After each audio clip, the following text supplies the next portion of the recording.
ಅಯೋಧ್ಯೆ ರಾಮ ಮಂದಿರ ನಿರ್ಮಾಣದಲ್ಲಿ ಮತ್ತಷ್ಟು ಕನ್ನಡಿಗರು ಕಮಾಲ್ ಮಾಡ್ತಿದ್ದಾರೆ. ಅರುಣ್ ಯೋಗಿರಾಜ್, ಗಣೇಶ್ ಭಟ್ ಬಳಿಕ ಕೊಪ್ಪಳದ ಶಿಲ್ಪಿ ನಾಮೂರ್ತಿ ಸ್ವಾಮಿ ರಾಮ ಮಂದಿರ ನಿರ್ಮಾಣದಲ್ಲಿ ನಿರತರಾಗಿದ್ದಾರೆ.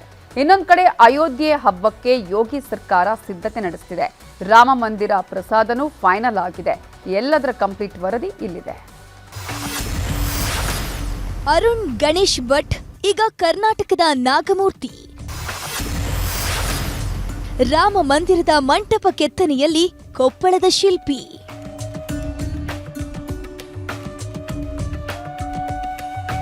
ಕರ್ನಾಟಕದ ಮೈಸೂರಿನ ಶಿಲ್ಪಿ ಹೆಮ್ಮೆಯ ಅರುಣ್ ಯೋಗಿರಾಜ್ ಅವರು. ಅಷ್ಟೇ ಅಲ್ಲದೆ ರಾಮ ಮಂದಿರದಲ್ಲಿ ಮತ್ತೊಂದು ಬಾಲರಾಮನ ವಿಗ್ರಹವು ಪ್ರತಿಷ್ಠಾಪನೆಯಾಗ್ತಿದ್ದು, ಇದನ್ನು ಉತ್ತರ ಕನ್ನಡದ ಇಡಗುಂಜಿ ಅರ್ಚಕ ಕುಟುಂಬದ ಗಣೇಶ್ ಜಿ ಭಟ್ ಕೆತ್ತನೆ ಮಾಡಿದ್ದಾರೆ.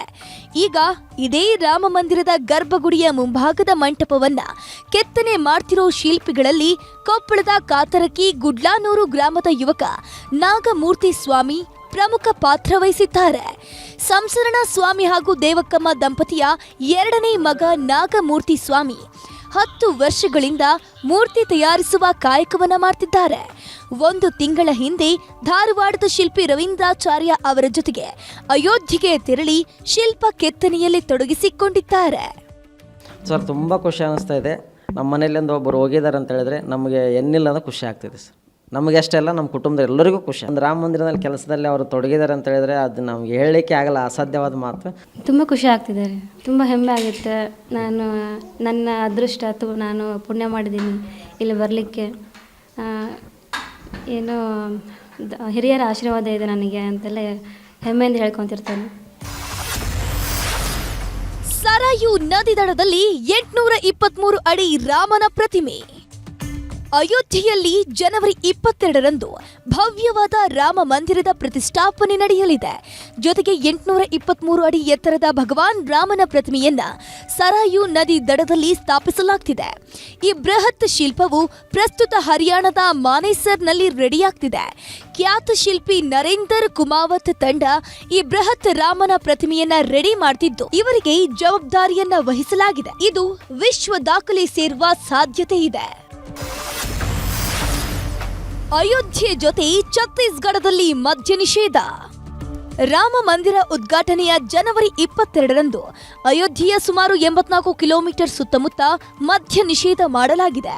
ಮುಖ್ಯಮಂತ್ರಿ ಯೋಗಿ ಆದಿತ್ಯನಾಥ್ ಆದೇಶದ ಮೇರೆಗೆ ಎಲ್ಲಾ ಮದ್ಯದಂಗಡಿಯನ್ನು ಜನವರಿ 22ರಂದು ಬಂದ್ ಮಾಡಲಾಗ್ತಿದೆ. ಅಯೋಧ್ಯೆಯಲ್ಲಷ್ಟೇ ಅಲ್ಲದೆ ಛತ್ತೀಸ್ಗಢದಲ್ಲೂ ಜನವರಿ 22ಕ್ಕೆ ಮದ್ಯ ಮಾರಾಟ ನಿಷೇಧ ಮಾಡಿ ಮುಖ್ಯಮಂತ್ರಿ ವಿಷ್ಣುದೇವ್ ಸಾಯಿ ಕೂಡ ಆದೇಶವನ್ನು ಹೊರಡಿಸಿದ್ದಾರೆ.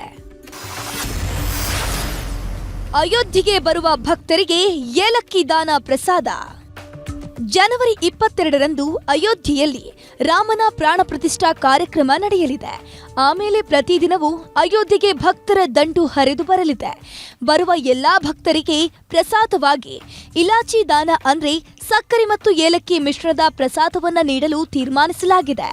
ರಾಮ್ ವಿಲಾಸ್ ಅಂಡ್ ಸನ್ಸ್ ಸಂಸ್ಥೆಗೆ ಈಗಾಗಲೇ ಪ್ರಸಾದ ತಯಾರಿಕೆಗೆ ಆದೇಶವನ್ನ ನೀಡಲಾಗಿದೆ.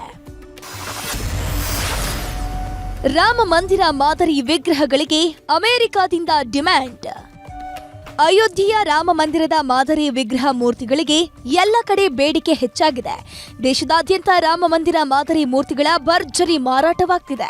ಅಮೆರಿಕ ಸೇರಿದಂತೆ ವಿದೇಶಗಳಲ್ಲಿ ನೆಲೆಸಿರುವ ಭಾರತೀಯ ಮೂಲದವರು ಭಾರತದಿಂದ ವಿಶೇಷವಾಗಿ ಅಯೋಧ್ಯೆಯಿಂದ ರಾಮ ಮಂದಿರ ಮಾದರಿಯ ವಿಗ್ರಹಗಳನ್ನ ಖರೀದಿ ಮಾಡ್ತಿದ್ದಾರಂತೆ. ಮರದಲ್ಲಿ ಕೆತ್ತಿದ ರಾಮ ಮಂದಿರ, ಪಂಚಲೋಹಗಳ ರಾಮ ಮಂದಿರ ಮಾದರಿಗಳಿಗೆ ಬೇಡಿಕೆ ಬರ್ತಿದ್ಯಂತೆ. Bureau report, news 18. ಕನ್ನಡಿಗರ ನೆಚ್ಚಿನ ನ್ಯೂಸ್ 18 ಕನ್ನಡ ಈಗ ವಾಟ್ಸ್ಆಪ್ನಲ್ಲೂ ಲಭ್ಯ.